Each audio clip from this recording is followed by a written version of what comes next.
সমস্ত exit pole বলছে যে বিজেপি আমার ক্ষমতায় এক্সিট আসছে পোল না। দেখার দরকার নেই, আমি প্র্যাকটিক্যাল।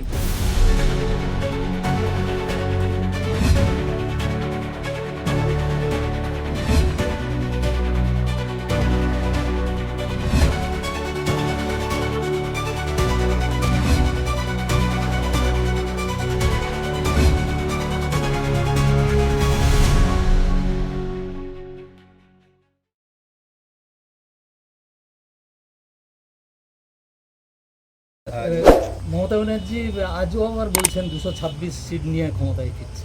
এমনকি 300 বলেছেন তো? 230 পেরিয়ে যেতে পারে। না না, বলেছে 300 পেলেও অবাক হব না। 300 কেন বলছেন? ঘুমানো দরকার না। দাদা এত টেন্সড হয়ে যাচ্ছেন কেন? নন্দীগ্রাম না ভবানীপুর কোনটা লড়াই করা সহজ ছিল কি বলবো? হুম? নন্দীগ্রাম না কোনোটাই কঠিন ছিল না।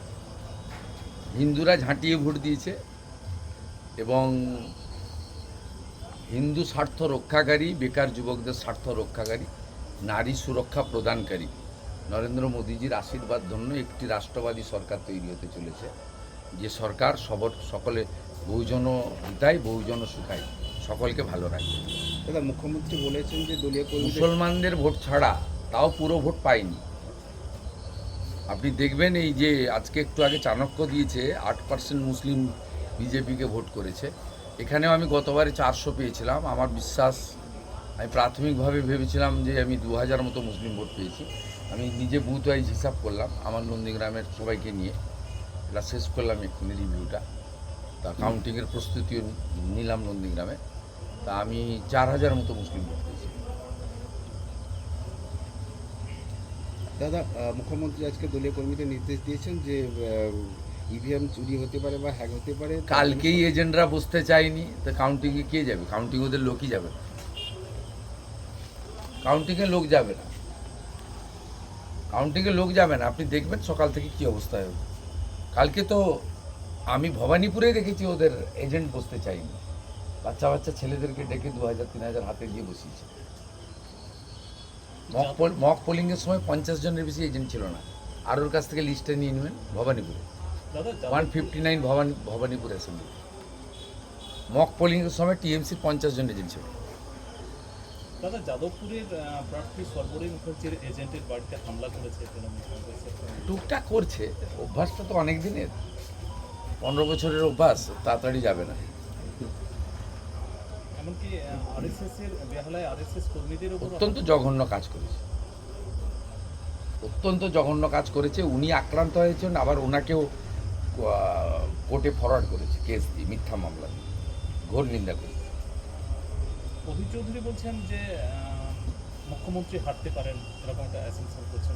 অদিতা অভিজ্ঞ নেতা, এটা তার ব্যক্তিগত মত। কংগ্রেস হিসেবে তো তিনি আশা করবেন না, কারণ সোনিয়া গান্ধী, রাহুল গান্ধী আর মমতা ব্যানার্জি মিলে মেয়েরা যাতে এমপি এমএলএ হতে না পারেন তার জন্য কদিন আগে হায়দ্রাবাদের আসাউদ্দিন ওয়াইসি আর কেরালার মুসলিম লীগের সঙ্গে হাত মিলিয়ে ভোট দিয়েছে মহিলাদের বিরুদ্ধে। এটা ওনার পার্টি লাইন নয়, ওটা অভিজ্ঞ নেতা, ব্যক্তিগতভাবে তিনি তার মতামত প্রকাশ করেছেন, শ্রদ্ধেয় নেতা বটে।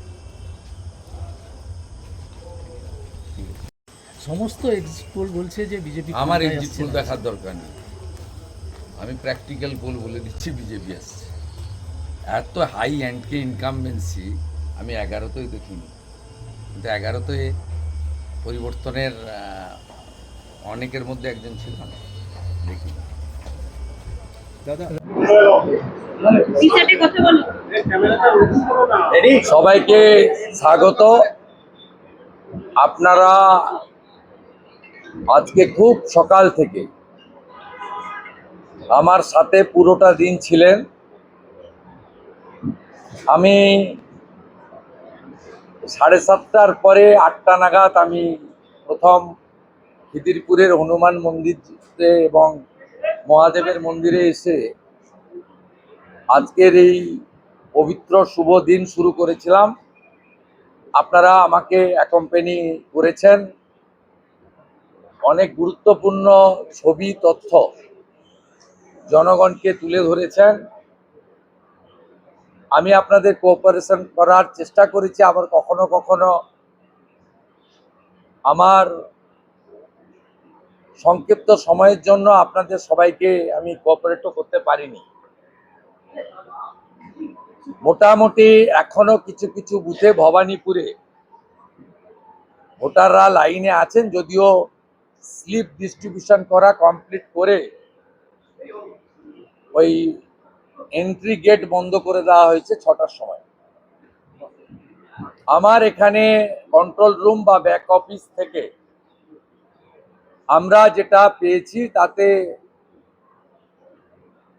মোর দ্যান 90% ভোটার ভবানীপুর বিধানসভা কেন্দ্রে ভোট দিয়েছেন, যেটা ভবানীপুর বিধানসভা তৈরি হওয়ার পরে একটি রেকর্ড। লাস্ট 2021-এ 82%, 2024-এ 78% পোল হয়েছিল এবং তখন মৃত ফেক ডবল ট্রিপল এন্ট্রিতে শাসক দল প্রায় 10% করে ভোট ছাপ্পা মেরেছিল। এবারে হাতে গোনা গোটা 10 ভোট ছাপ্পা মারতে পেরেছে। তার মধ্যে ওয়ার্ড 77-এ 4-5টি ভোট আছে। পুরুষরা বোরখা পরে ভোট দিয়েছে, আমরা ধরেওছি। ধরা পড়ার পরে পালিয়েছে এবং আমি ওখানে পৌঁছানোর পরে বাংলাদেশি মুসলমানদের যে স্লোগান জয় বাংলা সেটা দিয়েছিল। তার কারণ হচ্ছে ওদের 1 ঘন্টাতে আরো 2000 মতো ভোট ছাপ্পা মারার পরিকল্পনাটা আমি ভেস্তে দিয়েছি ওখানে গিয়ে। আমি পুলিশের স্পেশাল অবজারভার আইপিএস চরণ সিং মিনাকে ধন্যবাদ দেব। তিনি এই দাঙ্গাবাজ মৌলবাদীদের ভালো করে ধোলাই দিয়েছেন আমি চলে আসার পরে। গুন্ডাদের কিভাবে দমন করতে হয় জনগণ দেখিয়েছে, বিজেপি কর্মীরা দেখিয়েছে এবং আমিও চেষ্টা করেছি, আপনারাও চেষ্টা করেছেন। 267টা বুথে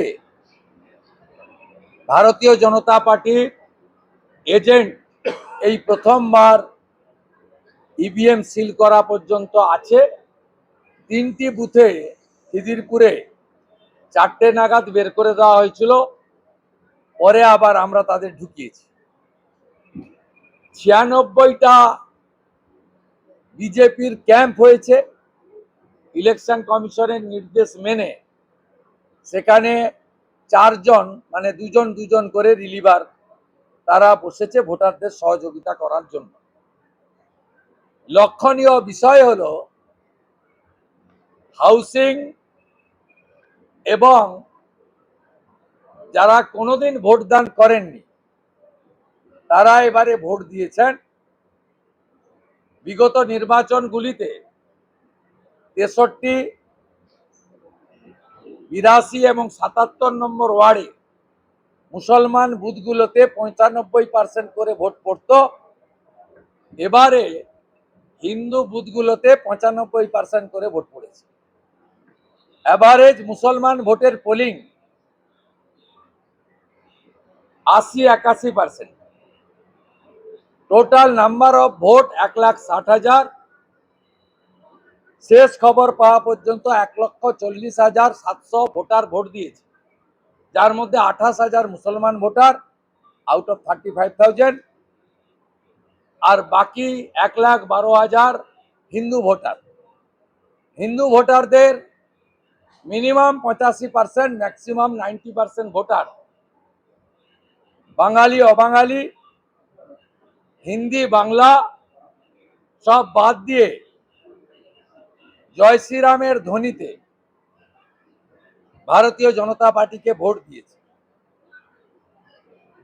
বিশেষ করে 20,000 গুজরাটি, 12,000 মারোয়াড়ি, 4,000 শিখ সমাজ, 5,000 উৎকল সমাজ, 8,000 ক্ষত্রিয় সমাজ, 12,000 পূর্বাঞ্চলী এদের পোল হার 96-97%, যার মধ্যে বিজেপির পদ্মফুলে এরা 95% ভোট দান করেছেন এবং কাউকে ভয় না পেয়ে ক্যামেরার সামনে বলেছেন আমরা পদ্মফুলে ভোট দিলাম। আমি কৃতজ্ঞ পুরনো বাঙালি পরিবারগুলির কাছে, বর্ধিষ্ণু পরিবারগুলির কাছে, যারা হরিশ চ্যাটার্জি, হরিশ মুখার্জি স্ট্রিটের এদিক ওদিকে থাকেন, সেই বর্ধিষ্ণু বাঙালি পরিবারগুলি ঢেলে ভারতীয় জনতা পার্টিকে ভোট দিয়েছে। মমতা ব্যানার্জি নিজের বুথে অন্তত 200 ভোটে মিত্র ইনস্টিটিউশনে হারবেন, আমার কথা রেকর্ড করে রাখছে। মমতা ব্যানার্জির পাশের বাড়ির ভদ্র মহিলা আমাকে দুপুরবেলা যখন দেখা হয় মিত্র ইনস্টিটিউশনে, বলে আমি বাড়িতে আজকে পাবদা মাছ করেছি, আপনি খেতে আসুন। এটা আমার সাজানো ড্রামা নয়, অনেক সাংবাদিক বন্ধুর সামনে তিনি এই মন্তব্য করেছেন।